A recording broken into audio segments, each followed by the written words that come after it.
Welcome to LOA Today. Walt Thiessen and life coach Cindie Chavez here. Today is Wednesday, September the 19th, 2018, 4 p.m. Eastern Time. Your second daily dose of happy for the day and your second daily dose of happy with both of us being on the same podcast. That's one of the best things about Wednesday. We get to do two podcasts on the same day together. I love that. I love it too. It's really nice. It's great. And it's also been a good day for practicing deliberate creating.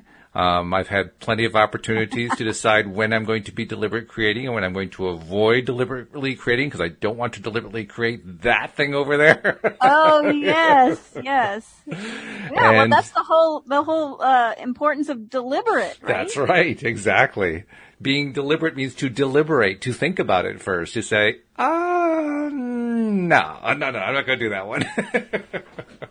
Seriously. I know what you're talking about. And it's all part of the practice. It is. I love that word. I don't remember where I first heard you use that word. I think maybe when we were doing the special version of the podcast that we did for promoting on Facebook about money and the law of attraction. But I actually highlighted it because I don't know if you've seen it, but it was sort of like a half video podcast because obviously anything you load onto Facebook has a video component. So I figured I'd put some still shots up and so forth. And one of the things I put up there was the word practice. When you said that, I had to spell it out like a typewriter kind of thing because I really wanted to emphasize it. I like that. You have to practice. In fact, if you don't practice, you're basically setting yourself up for failure when it comes to attracting what you want to attract. So yeah, I mean practice. I think it's one of the most important words. That and what we talked about this morning, when we talked about wanting it, you have to want it. You have to want it and you have to practice it, which kind of applies to anything in life when you think about it. Right? I was thinking about so often when we talk about practicing or like there was that little phrase that I don't know about you, but growing up I heard it, practice makes perfect. Yes. Which is, right, is like encouraging me to practice the things that I needed to practice. By the way, I found out that it was wrong. I was a piano player and I proved adamantly that it is not true. You never get to perfect. Right, exactly. And yet that's the idea is that we get better and better. Yes. We might not get to perfect, but I mean, better and better. Is it 10,000 hours that they have said is Oh, you mean required? Actual studies? I don't know. I had never heard that. Right, for mastery. Oh, okay.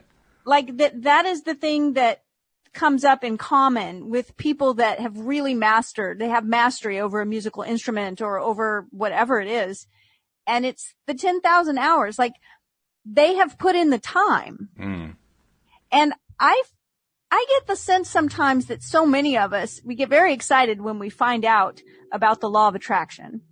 And that when we understand that we can use that law deliberately to consciously create what we want, and then we get really disappointed and upset, like when everything hasn't just rolled out exactly the way we think it should, in the next week. Right. Oh, yeah.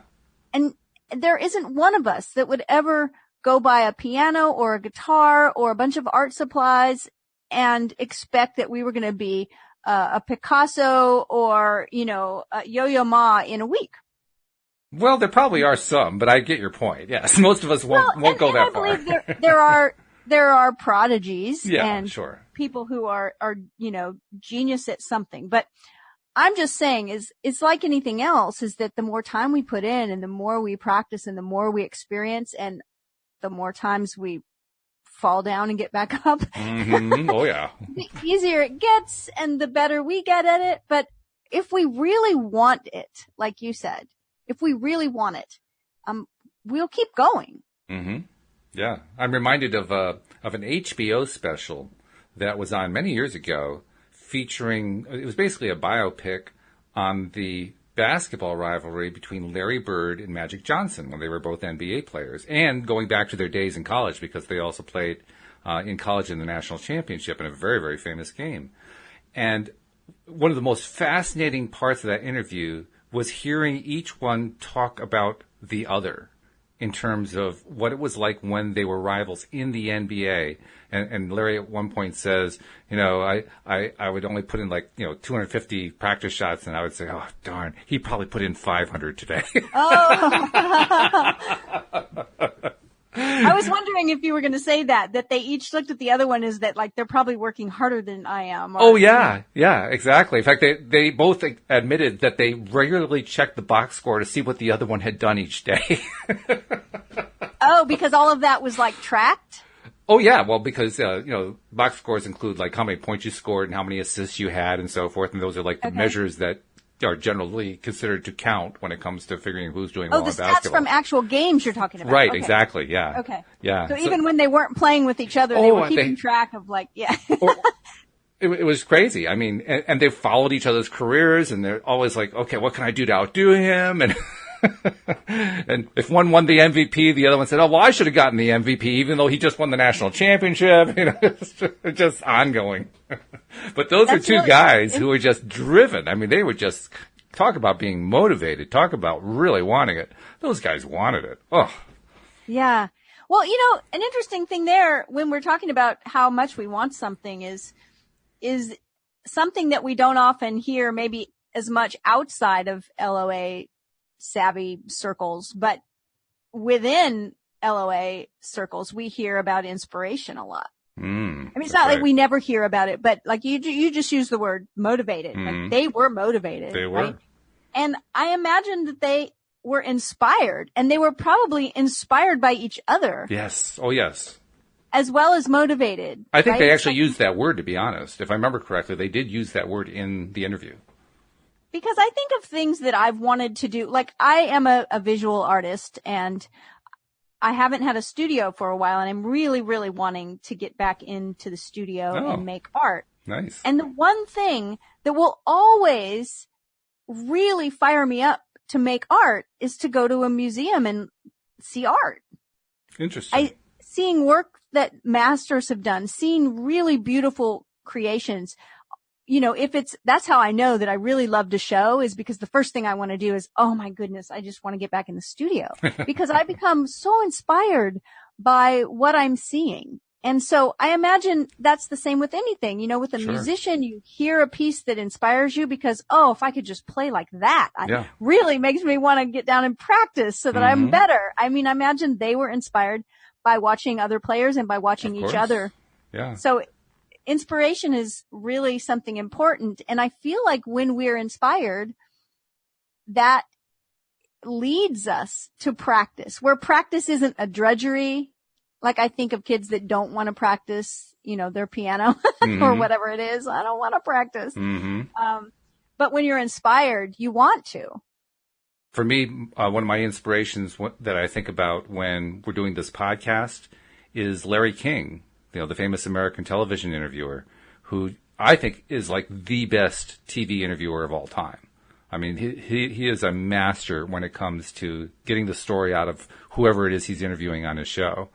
And I mean, I can barely even aspire to doing as good of a job he does, but that's who I think about. Like, what can I do to get like Larry King? Yeah. Barbara Walters. Oh, another good one. Yeah, sure. Yeah. Oprah Winfrey. Yeah. Definitely. How can you leave Oprah out of that? Right. Right. People that you're right. And see, that's inspiring. I mean, that doesn't have the sense of like, oh, I gotta practice. It's like, no, I want to do this more and more until I'm a natural at it, until it comes easy to me. And that's exactly the deal with law of attraction. So it was interesting. We both said before the call today, well, we've so far in our day had opportunities to practice. Very good ones. I have to remind myself sometimes what I hear Esther say occasionally about contrast. It's not something that we wish there wasn't any. Right? Because contrast is the thing that causes us to know for sure what it is that we want. Well, plus contrast is what makes life interesting. Yes, I think we'd all be bored to tears. Oh, God, if we got everything we wanted the second we wanted it. Right. Exactly. We're very grateful that there's that little buffer of time. Some of us just want the buffer to be a little bit less. That's all. That's a long buffer. Makes you think about, I think about the bumper music for the podcast. You know, what if it was like 20 minutes long, right? Okay, that's just too much. When is it gonna start? Some of us feel that like that when we're trying to consciously create something and we're working on it. But practice is important. Practice so is very important. We're talking this morning about radical responsibility. I didn't write that term down. I'm going to write it down right now because I really like that one. Radical responsibility. Really good.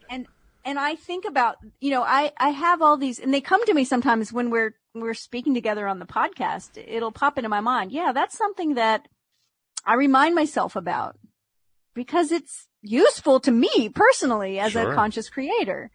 And that's one of those things as well. Practice and recognizing that, you know, I'm not the only one in the world that's experiencing contrast. It's part of the human experience. Right. We experience contrast. And actually, sometimes I think about like playing video games or doing puzzles. Like when you come up against that, I don't know how to get through this part. Mm-hmm. If you were to play a puzzle or a video game that never had that, it would just be boring. Oh, yeah. It's like picking up a puzzle that's meant for like a 3-year-old. It might be a challenge to a 3-year-old, but it's not really a challenge to us. And it's like, yeah, well, I'm not going to spend all day doing this. It's boring. So I think that that's what the contrast does for us.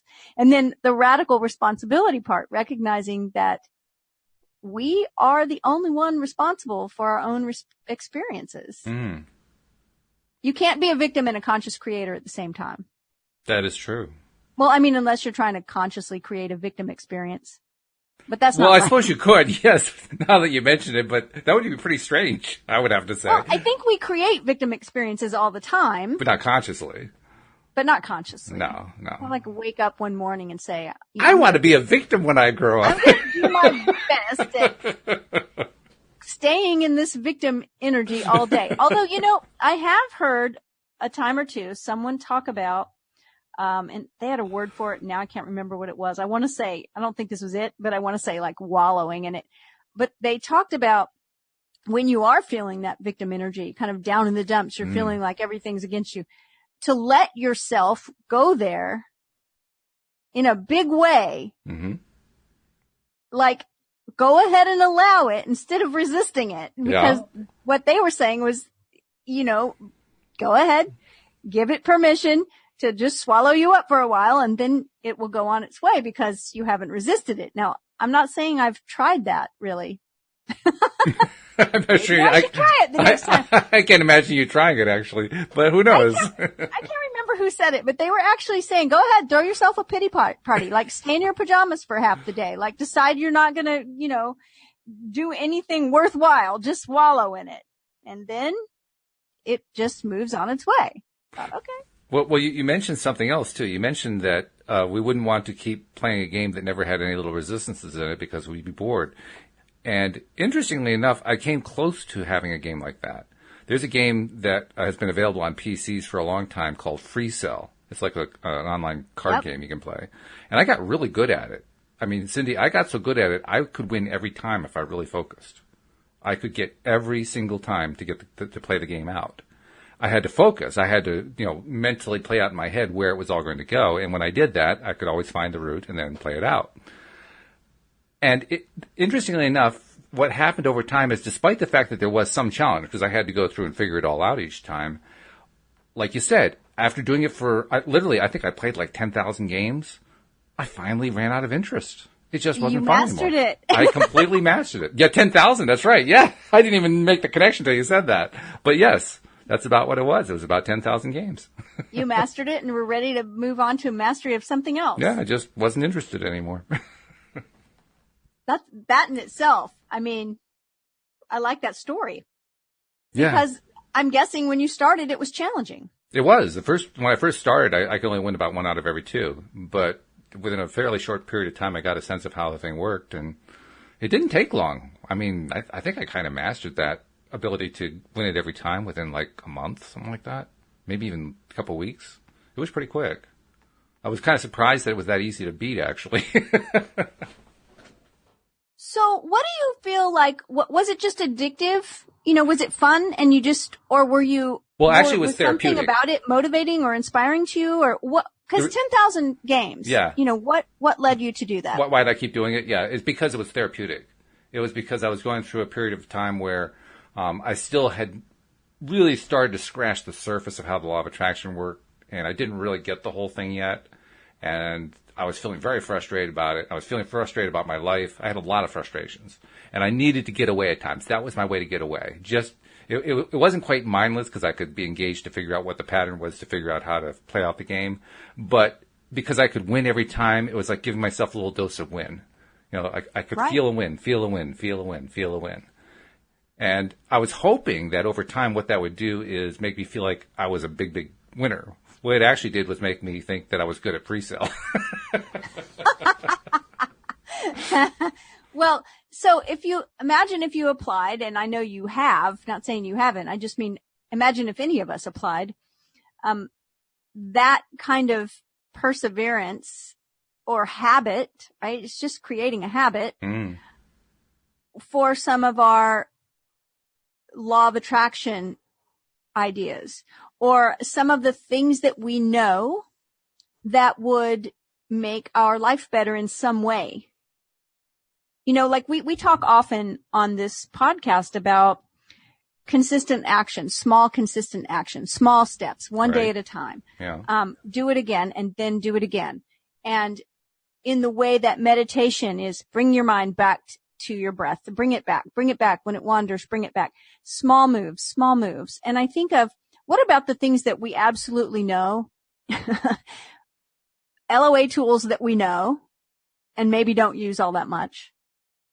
And just things in general that we know that would make our life better. Like drinking enough water, getting good sleep, eating good food, things that we know create more harmony in our relationships. What about that? Just small things that we can do that maybe we don't do often enough. If we would decide that, like the free cell game, we were going to do them 10,000 times in a month, I think we'd see some pretty big shifts. Well, I think we do. I mean, I think I have experienced those kinds of shifts. Now, have I done it enough with being a deliberate creator? I don't think I have yet. I'm getting there. I'm getting closer. I'm doing it more and more. I am more and more consistent.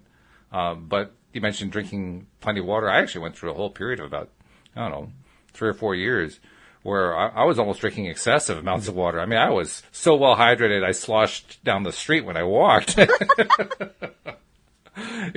Now I do it a little bit with a little more moderation. I don't need to drink a lot of water like I used to before. I drink enough until actually, you know what my measurement is? If my mouth isn't wet, I drink water.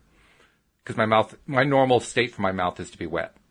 And if I don't feel wetness, time to go get some water. So you depend on thirst. It's not thirst. Actually, I'm not thirsty. It's dryness. Okay.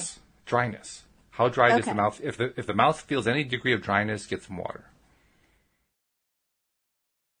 So you are aware. Yes. You have your awareness kind of open to that particular thing. And when you notice it, you go do something about it. Exactly. Yeah. And I think that you also have your awareness tuned towards emotional things and thoughts and ideas. I'm actually proud of the fact that I've made a lot of progress in that range because, 20 years ago, I could not have said that about emotions. I can say it now, but I couldn't have said it then. So that's a point of pride. You've also at some point, I don't know how many years ago, but at some point, obviously, learned the connection between, the law of attraction and emotions and feelings. And I learned it from Abraham. So Seriously. there's that Abraham as well, taught that, right? yeah. It's like, oh, wow, my feelings and emotions have a purpose. Yeah. Oh, yeah. When I first found out that Yay. When I found out that emotions were actually communication from my inner being, it was like, what? Really? Oh my God. I had no idea. I've been getting communication all this time and I didn't know it. It was that much of an eye opener for me. I think it is for most of us, especially because some emotions that don't feel good, we have a tendency to want to shut them down or numb them out. Oh, yeah, sure. And what we don't always realize is that we can't selectively numb out emotions. We numb emotion, period. Well, we can try. It won't do us any good, but we could try. Yeah, I think we do try. I mean, I don't think anybody goes into it, it's sort of subconscious and nobody decides, well, I want to numb out all of my emotions. No, we just say, I don't want to feel this and this and this one. True. Yeah. Very true. Or maybe they're not accepted in our family of origin. I mean, I know that to be true. I know a lot of people who weren't allowed to be angry or weren't allowed to show frustration. Right. Or I even have one friend that growing up, they would get scolded if they were like excessively joyful. Really? Oh, gee, willikers. Ugh. Yeah. And we're told like, calm down. It's, stop, like they would be scolded. And so, when we don't have the liberty to express all those emotions at an early age, often we start kind of shutting them down. And the unfortunate thing is that we shut all the emotions down when we shut some of them down.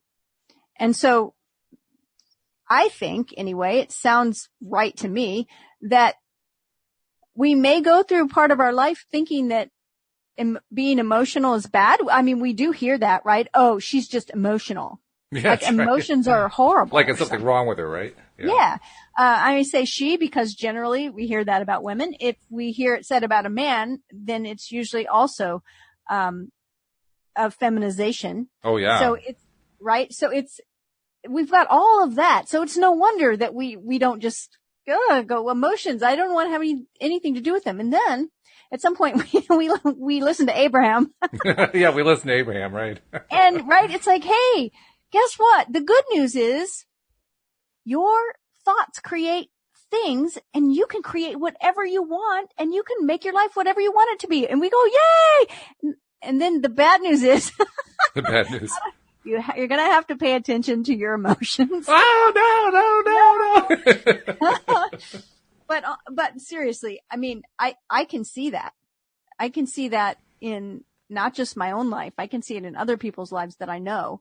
That tendency to want to walk a tightrope or feel like they're walking on eggshells about certain emotions. Oh, yeah. And when we realize that emotions are not bad or good, they're just emotions. They may be comfortable and uncomfortable, but they all serve a valid purpose. Which is a useful way of understanding that we get to choose the emotions.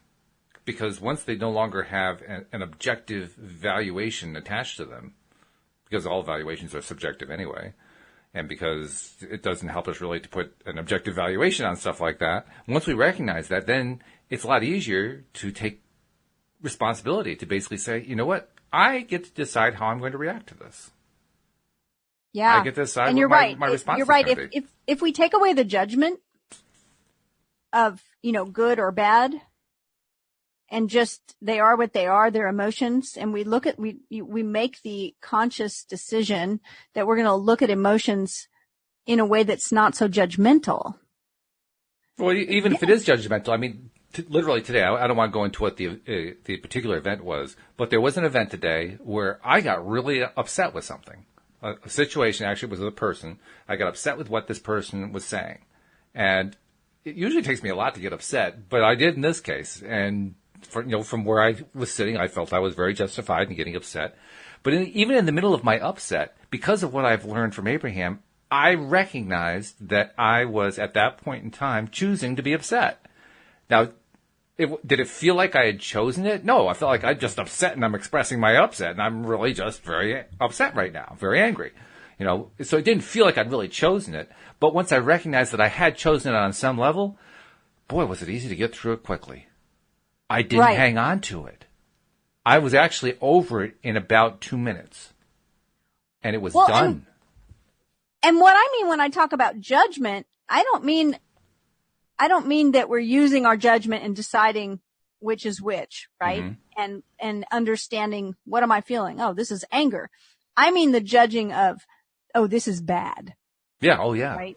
The judging that says it's bad for me to be angry or it's bad for me to feel frustrated, and just understand why it's happening. Mm-hmm. It's always connected to some value that we have. Like, I don't know what your situation was where you felt angry, but I pretty much can guarantee that there was some value that's important to you that wasn't being honored. Oh, definitely. Yeah, there's no doubt about that at all.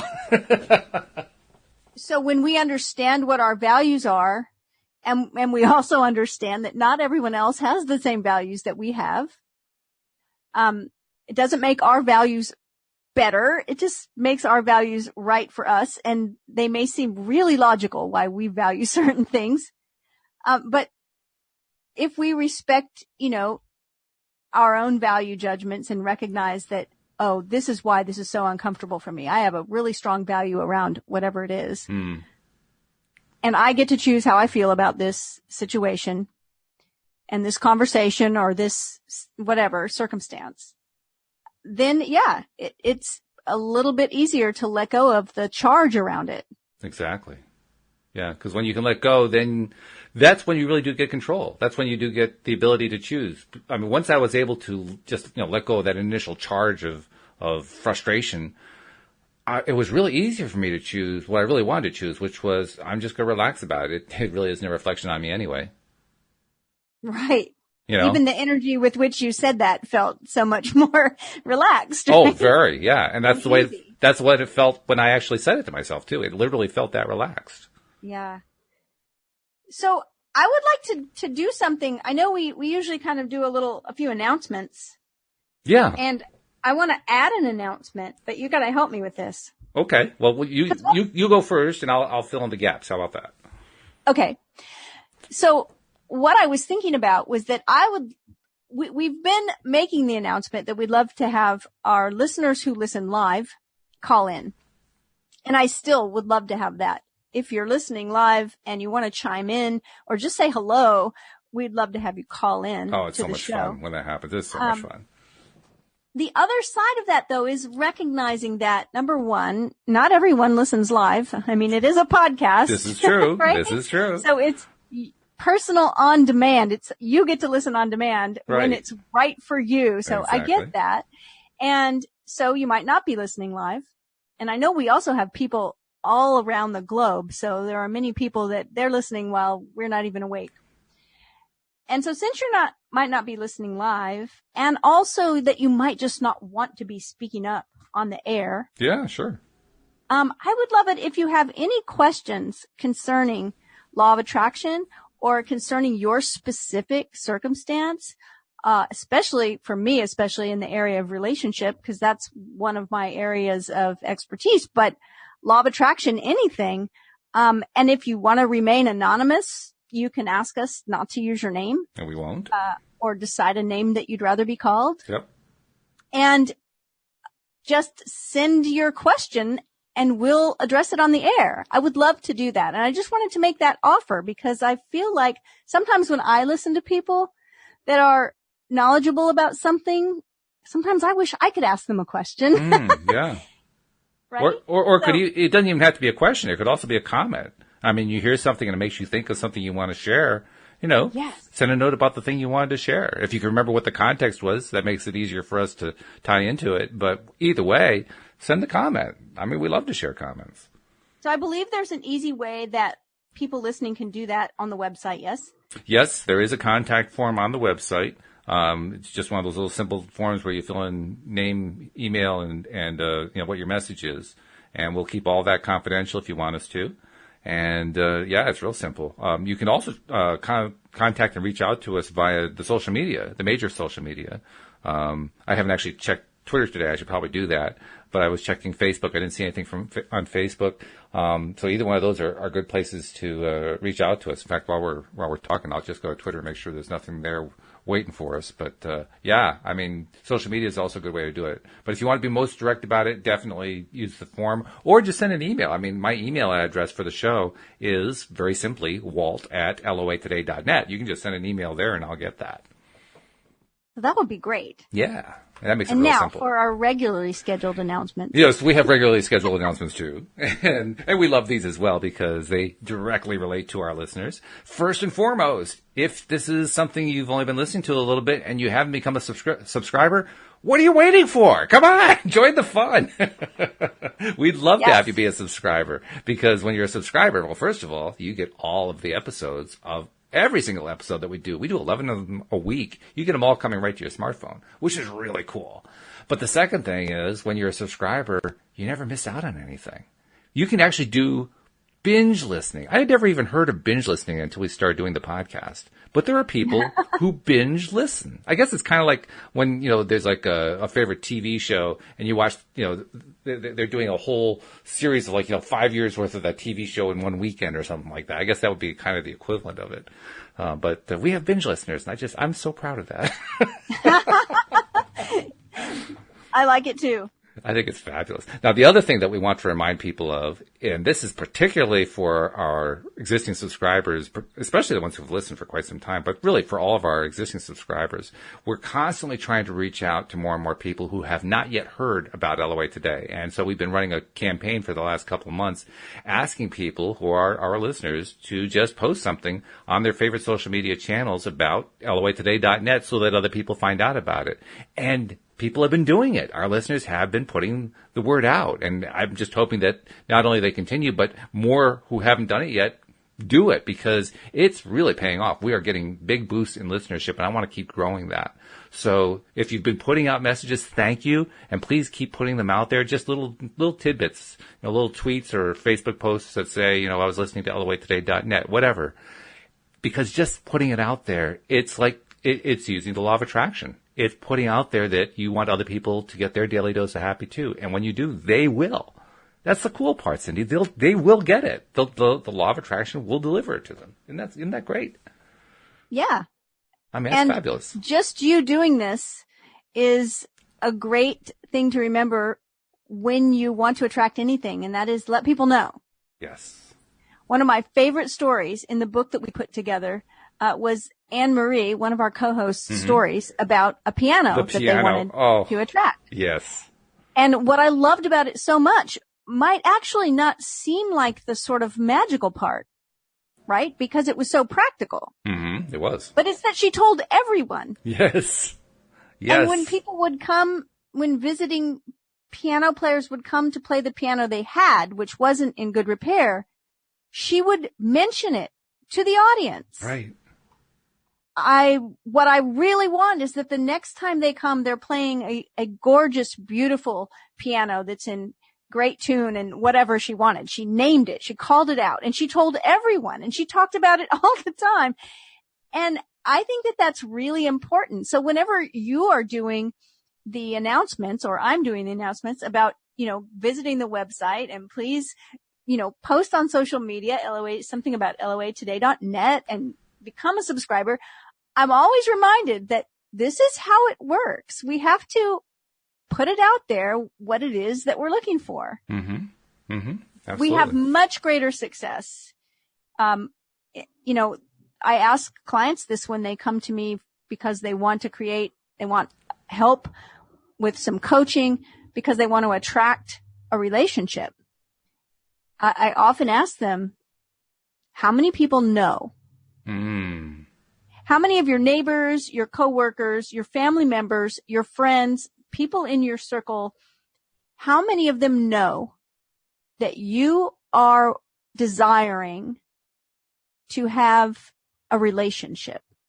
And I used to be surprised, but I'm not anymore, at how many people say, oh, well, I don't really think anyone knows. Gee, yeah. And it's the same thing with jobs. It's the number one thing that you can do if you're looking for work is to let everybody know. Mm-hmm.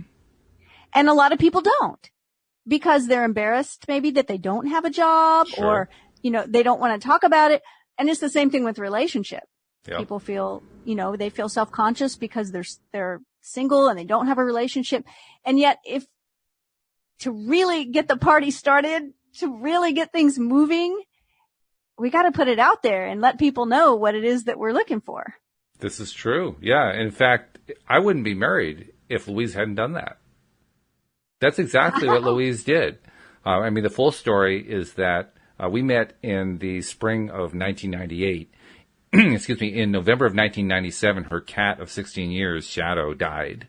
And, so it was kind of a rough time for her. A few months after that, a number of her friends and coworkers started asking her, are you going to get a new cat? And without even blinking an eye, she says, no, I'm going to get a husband. And from that point on, she starts asking around, do you know of any healthy single men? And I don't know how many people she asked, but she asked a lot of people. And finally one day she asked one of her coworkers, somebody she shared office space with when, in the office where she was a therapist. And this friend of hers knew me through the swing dance community that we were both members of. And to this day, I still don't know why she thought of me, because literally she knew of hundreds of men who were swing dancers. She had parties where huge numbers of people would come over. So it's not like she lacked people to think of. She had but for whatever reason, she thought of me. And I'm very grateful to her for that, because that's how I met my wife. Because you're a match. I am a match to her, definitely. And I feel like, there's this saying, it's actually from the Sufi poet Rumi, right? That says, what you seek is seeking you.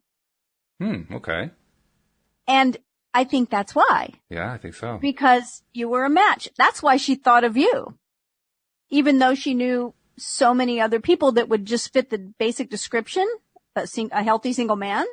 But she thought of you because energetically, maybe she did or did not recognize it, but you were a match for your wife. Yeah. And that's what I mean. It's like when we put it out there, I remember one time,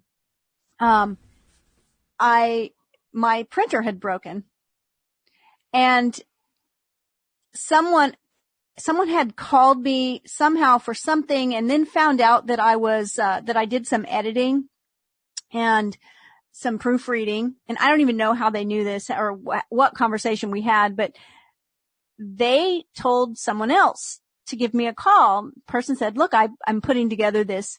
It was like a pamphlet for some city thing that they were working on for their town, whatever it was. And I can't remember, some kind of directory. And they said, we need somebody to proofread it and help us edit it, just do some editing. And we're willing to pay you to do it. And would you be willing to do it?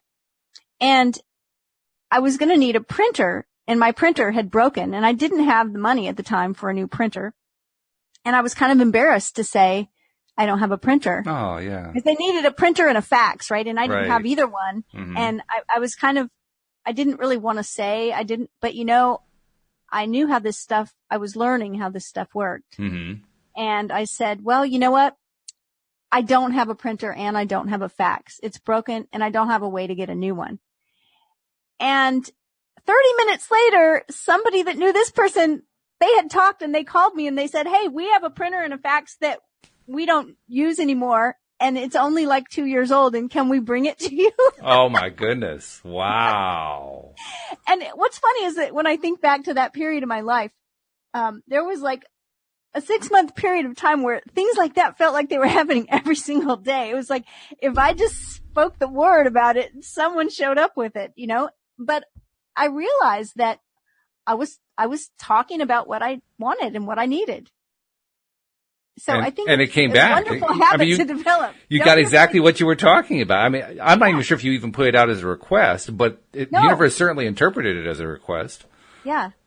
Yeah. So it's like, that's one of those basic practical things that will be really useful if we'll just remember it. Yeah. Yeah. Well, we were talking earlier today about, and I think we were talking yesterday too, about how, and also Wendy and I were talking about this, about how when you're putting out a request, it isn't just necessarily a request that you consciously think of, because everything that we're doing is a request of one kind or another. And the feedback that we're getting in the terms of, emotional response and the events, the contrasting events that lead to maybe not so happy emotional responses, all of them are basically indicators of what's going on in our own thought processes, what's going on in our own minds. And those, I'm kind of losing my thought here, so you'll have to help me get back to it. The vortex is basically where I'm going to. That all this stuff is there. It's already built in. It's not like you have to go out of your way to ask for it. Just the fact that you experienced this thing and said, I don't like that, that turned into a request. Like, I want something else besides this. Yeah, right. And, talking about that, something you just said reminded me, the idea that you said it's already there. The things that we want, they're already created. Yeah. Which is bizarre. It's such a weird concept. I mean, the first time I heard that, I said, you got to be kidding me. It's really weird. But they're already there. And it's just a matter of us seeing them. So we have to be willing to see nothing else. That's the hard part, because we're so used to depending on our five senses and the things that we think are reality all around us. And we have to be willing to recognize that those things we desire, they're right there. What we're seeking is also seeking us. What an interesting idea that is. What we're seeking is seeking us. You know, one of my earliest mentors said it to me a different way. He said, what you desire also wants something of you.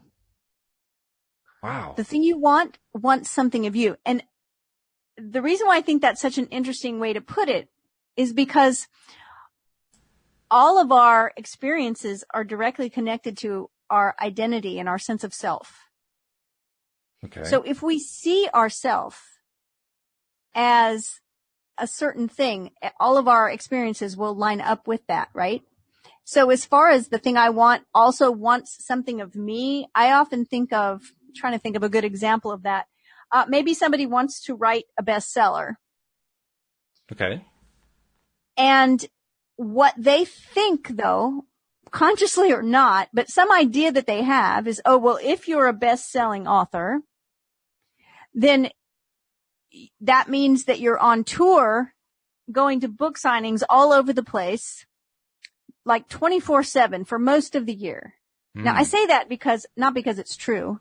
It may be true for some authors and not for others. But I know I went to see David Sedaris do a book reading, and he literally stayed at the bookstore. At the time, I had a friend that worked at that bookstore, and she said the line was a mile long. They locked the doors at 11 p.m. when the bookstore normally closed, but they didn't make anyone leave, and he stayed and signed books till 3 a.m. Oh, my goodness. He would go to his hotel, and the next morning be on a plane to the next city. Wow. He talked to every person that came. Wow. He talked to you. He signed your name in his book. He also would write really silly things in the book and sign it and then go to the next person. He was not just whipping out books with his name and just handing them. No, he made contact with every single person. Wow. Okay, so if that was like one of the few book signings I've gone to. So I may have an idea in my head about being a best-selling author that, I don't know if I'd like that part. I'm not a night owl. I don't like travel. No, I do like travel, but I'm just saying, right? I'm running a script in my head.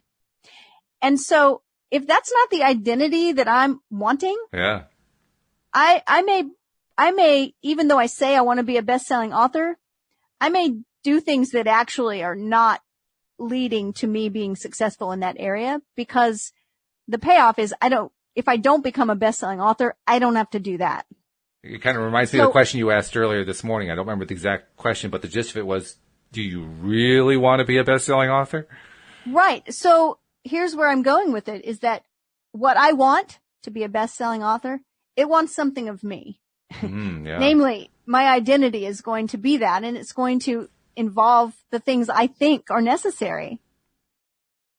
So sometimes we have this weird story in our head. Like you were telling me about a story that you didn't think you wanted to be married. Right. Because along with marriage comes the opportunity to have arguments and disagreements and breakups and, and divorce, right? It's like, that's the way that ends up. I don't want to go there. Exactly. Yeah. Right. I wanted to stay as far away from that as I possibly could. And so you didn't want to give up. You didn't want that identity, right? Right. Right. And so it's always connected to identity. And interestingly enough, I never considered the idea during that period of time that I could actually have a happy marriage. It wasn't until I met Louise that I finally considered that for the first time. Like, gee, maybe I really could have a happy marriage. Right. And it's like, even for smaller things that are less consequential maybe than a marriage, but like to use the book author as an example, right? It's like, well, what if you could be a best-selling author and you didn't do book signings? Oh, what if you could be married and be happy and not have this? It's like, oh. Say, a novel idea. It's no pun intended, you know? So that's the thing, is that our identity, our story, see, we're back to story again. Mm-hmm. And I'm sure I've told the story of one of my classmates before, but I had a classmate that from the moment I knew her, adult classmate, when I was going through my coaching certification, man, from the first day that I knew her, I think she introduced herself. She introduced herself as, you know, told a little bit, we each told about ourselves, and her about herself was that she was looking for a husband. She wanted to be married and have a relationship. And I'm telling you, we were in school together for a year and she got married. She found a great relationship. She wasn't afraid to tell people that that's what she was looking for. Exactly. Like Louise. That's exactly what's going on with Louise. Not only was she not afraid, she was determined. Yeah. She wanted it. Yeah. Yeah. So it's a good thing to remember. Don't be afraid to ask. Don't be afraid to let people know. There's an idea with networking, like these actual networking meetings, where people will go out to these networking breakfasts or meetings. Yeah, old-fashioned networking. Yeah. As opposed to the kind where you do it on social media. I mean, that's kind of like the replacement these days. But you're talking about the old-fashioned, the old-style one, where you actually got out and you talked with somebody who you'd never seen before, and you saw them in the flesh, and you shook their hand and said, "Hi, my name is," and all that. Right. So you pay a certain amount of money, and you go to a luncheon or whatever, and they usually have a speaker, and you go in, and there's a bunch of big tables, and you sit at one, and hey, you know, a lot of people have this idea of whoever sits next to them might be their next client. Or business partner, right. And it's never like that. It's like looking at the whole world as connections, and that the universe works through other people. So it's not that I might meet somebody today that becomes my husband or becomes my client, although, you know, we can and we do. Mm-hmm. But it's that the more people that we meet and the more message that we put out that we're looking for a certain thing, the more connections can be made and the more avenues the universe has to work in. And I have to honestly say that was a concept long before I heard about the law of attraction, that I was presented with that concept and I just simply flat out didn't believe it. I mean, really, it just, at that point in time and throughout most of my young life, I would have said that my mind was scientifically oriented. You know, you had to prove stuff to me. If there was not an obvious connection that would make something true, then I dismissed it, you know, and that was one of the things I would dismiss because I couldn't see how those connections would work. And so I figured that was just, you know, the figment of some imagination of some guy who was writing a book that he wanted to sell. You know, he was trying to convince people of this nonsense thing that, you know, if you go out and do your networking and, you know, well, then, you know, magically you're going to get clients in the long run, but you won't know where they're coming from. And I'll say, yeah, right. So what else do you got to sell, right? That's the way I felt. I'm always surprised, and I don't know why, because it's how it works. I shouldn't use the word surprised, maybe delighted, because it's always like so great. But at how many times that I've mentioned something just off the cuff to someone, and, you know, a short time later, the thing happens or comes to pass just from my mention. And I think if I would have never said anything, how different it would be. I mean, I bet Louise thinks about that all the time. Probably, yeah. I haven't asked her that, but probably. I mean, that if she would have never said anything, her life right now would be very different. She wouldn't have you, right? So it's those times when we're willing. So I feel very inspired to encourage people. It's a good thing to inspire about because it's really true. It's so easy to not buy into it, but when you do buy into it, or at least when you pay attention to it, it can make a difference in your perception of your life, let alone what your experience is. I mean, I know even though I was very doubtful about any of this kind of metaphysical stuff or whatever early on in my life, there were times where I'd have conversations with somebody and a cliche would come up and I'd think about the cliche and I'd initially try to reject it, but then I'd think about it and I'd say that there's something to that. Like the one I'm thinking of right now is, The cliche that says bad things happen in threes or in sixes or something like that. It's always like a fixed number, right? Mm-hmm. And I always initially dismissed that. I just said, well, that's a bunch of nonsense, you know. Right. But then I would experience, you know, having bad things happen in a row. And I'd say, oh, well, that's just, you know, law of averages say that's going to iron itself out. And I'd dismiss it again. But it would happen. Now, more and more stuff would happen, and people would say, see, bad things happen in threes. Bad things happen in sixes. And then I would dismiss it by saying, well, they weren't actually sixes. Actually, it was 4 here and it was 7 there. So it's not really, that really isn't true. I'd find ways to keep dismissing it. But over time, I'd have enough experiences like that I'd say, why the hell is it that things happen of the same kind? Why does that happen? And so when I heard about the law of attraction, I mean, that's one of the first things I thought of was, oh my God, I have noticed a lot of times in life that when something happens, similar things happen to it. That's what they're talking about. That's where the light bulb came on for me. I think a lot of it is explained by reticular activation. Yeah. Mm-hmm. And vibration, right? It's like we're thinking about, it made me laugh when you started talking about that. I'll tell you why, because I think my mother might have been the first person that I ever heard say, oh, famous people die in threes. Okay. What? So it's like famous person died. Everyone says, oh no, did you hear that so-and-so died? Oh my goodness. I wonder who's going to be next. Who's going to be next, right? You know, famous people always, and then another famous person would die, and then it would be like, oh, who will be the third one? And I always thought, oh my goodness, this is so ridiculous. Mm-hmm. Well, then years later, and that's the only way I'd ever heard that, right? Was that. And then years later, something happened. I can't remember exactly what it was. I'll just make something up. But it was like, I'm talking to my friend and I'm like, oh my goodness, we got a flat tire on the way home, and then we got home and like the air conditioner wasn't working. Something like that, right? Mm-hmm. It was like an appliance, and it was 2 things. And she goes, oh, I wonder what the third thing will be. Like, what? It's like, these 2 things are bad enough. Don't curse me with like saying, right. Yeah, that's where you go with it. Yeah. Don't curse me. I like that. Right. He was like putting it out there. It's like, really? You're going to put that out there? And I think that maybe we see that because, number one, we've heard of that idea, and then we start looking. Yes. We start looking for the second and third thing they're going to happen. Or if 2 things coincide, we have a belief that maybe there are 3. I mean, I'm glad that it's not 10, right? You know, my mother could have said, oh, famous people always die by the dozen, you know, there will be 11 more, but she didn't say that. So I think you'd be on pins and needles for the next 3 weeks, right? Oh, it's so true. It's so true. But, so we have beliefs. I mean, it's one of the things, you know, we've been talking about relationships, and one of the things when I teach about relationships is I often bring up not just radical responsibility where we started, but respect. And LOA is a belief system. I mean, I'm not going to say it's a religion, but it is a belief system. We do have certain beliefs within this system. Some of us have slightly different beliefs within the same belief system, but they still kind of all fit into this law of attraction category. Yeah, sure.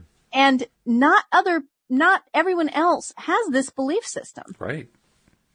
And so when we're teaching it, when we meet with people and we're, you know, excited about it, inspired with it, living in this frame, not everyone else does. And so respecting where someone is right now, is important. And it's not always, they may hesitate, you know, to really jump into our conversation with our language. They don't know what a vortex is. Right? I didn't even know what a vortex was. I didn't know what a vortex was. So that's what I mean. It's like sometimes we talk about things in ways that other people might not understand, and that's okay. That's okay. So you know what the astonishing thing is to me, though? When I first heard about law of attraction, and even for the first few years afterward, as I was still, you know, trying to grasp all the fundamentals of it, I didn't talk about it with anybody. I mean, I would do the podcast once a week, but that was it. That's all the talking I would do. And that was intentional because the podcast was safe, right? I didn't actually have to hear anybody's response. I just put it out there, and if they wanted to listen to it, great, but I didn't have to hear it, right? Well, over time, I relaxed about that.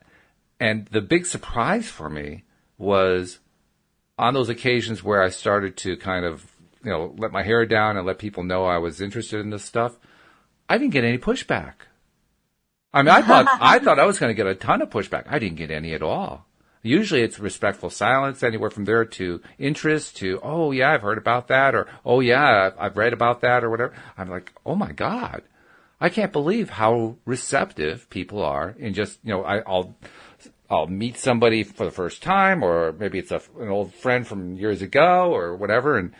And it's like, oh yeah, that's interesting stuff. I'm thinking, really? Wow.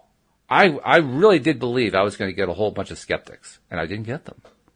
I think one of the great things for the world, actually, and for, us, related to law of attraction, and that what you're talking about right now is the internet. Yeah.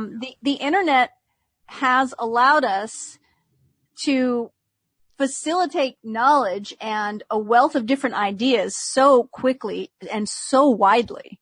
Well, that's what made The Secret such a success. It was the internet. Right. Yeah. Yeah, that's a good point.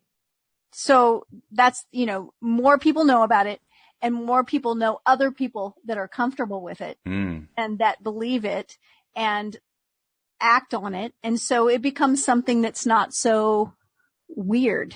And I want to clarify one thing. I said I got no pushback. I have gotten pushback. I mean, I definitely have gotten pushback on it. I guess what I meant to say is I didn't get anywhere near the amount of pushback that I expected. Well, I think it's a good example for what we were talking about earlier about feeling self-conscious or embarrassed or not confident, about letting people know what you want. Mm-hmm. And I know that's really broad to just say what you want, but I mean that. I mean, it could be related to all kinds of different things. We all have different desires. In fact, what I wanted in this case, I wanted more people to talk to who were interested in the law of attraction. That was the true want. I mean, I may have doubted it, and I did doubt it, that I was going to run into those people, but that's what I wanted.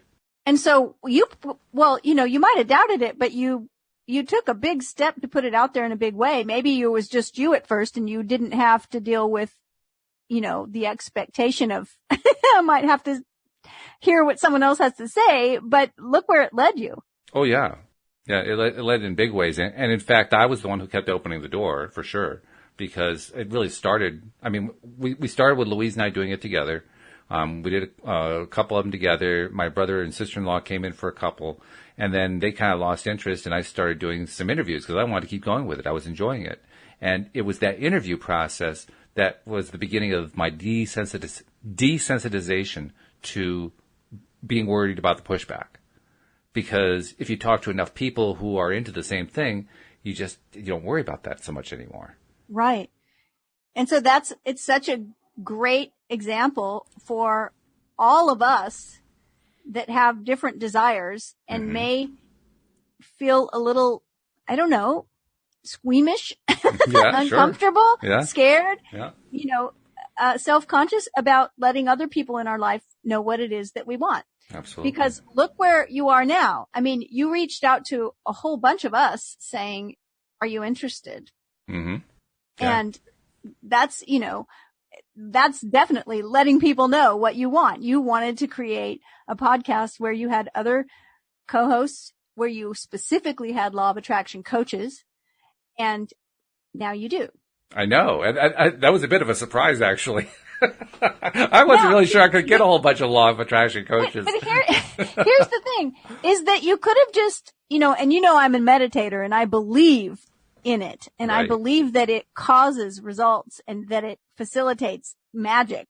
And yet I also believe in taking practical steps. So you could have just meditated and imagined that you had a podcast with law of attraction coaches, but you reached out and took some action there. And I think that both of those things work together. So. Oh, and it happened so quickly because when I did reach out, it was like, bang, all of a sudden, all these people who are interested, like, whoa, what just happened? Right? So don't be afraid to reach out Absolutely. The only thing I'm afraid of is that we've run out of time, so we'll have to do this again some more. Yes. I will be back next week. I am so glad to hear that, and we hope that you'll join us next time as well here on LOA Today. Goodbye, everybody. Bye, everyone.